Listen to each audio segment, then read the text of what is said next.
Hello student, welcome to my channel. आज आप सीखेंगे जियोमेट्री। जियोमेट्री का मतलब है ज्यामिति। तो इसमें पॉइंट सीखेंगे कि पॉइंट क्या है। पॉइंट का मतलब है बिंदु। तो बिंदु क्या है इसके बारे में जानेंगे। इसका डेफिनेशन है a point is one of the basic terms in geometry. We may think of a point as a dot made by a sharp pencil or a fine prick made by a pin on a paper.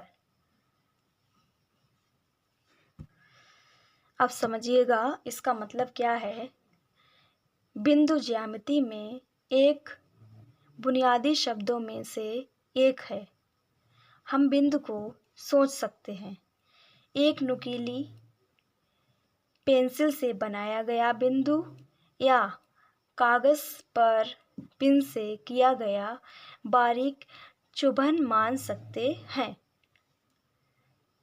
तो इतना समझ में आया होगा। देखिएगा example में।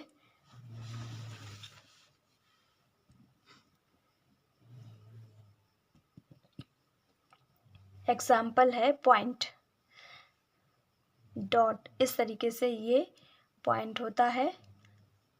समझ में आया होगा।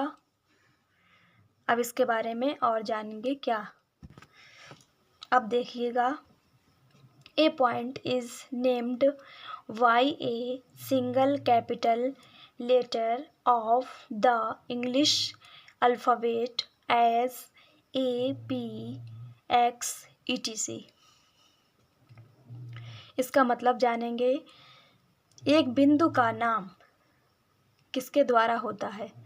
तो इसमें बताया गया है कि जो इंग्लिश के कैपिटल लेटर होते हैं उसके द्वारा ही इनका नाम दर्शाया जाता है।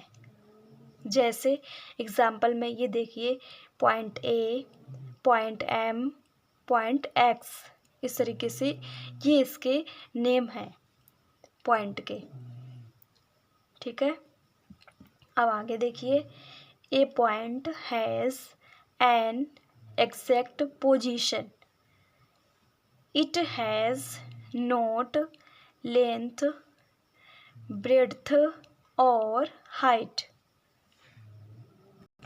अब देखिएगा, इसका मतलब है एक बिंदु की सटीक स्थिति होती है। बिंदु की क्या होती है? सटीक स्थिति होती है। देखिए इस तरीके से ये बिंदु जैसा है वैसा ही होता है। It has not length. इसकी ना तो लंबाई, चौड़ाई या ऊंचाई नहीं होती है। ना लंबाई होती है, ना चौड़ाई होती है, ना ही ऊंचाई होती है। सिंपल सा पॉइंट होता है इस तरीके से। तो इतना आपको समझ में आया होगा। इसी तरीके से सीखने के लिए बने रहिए हमारे चैनल पर।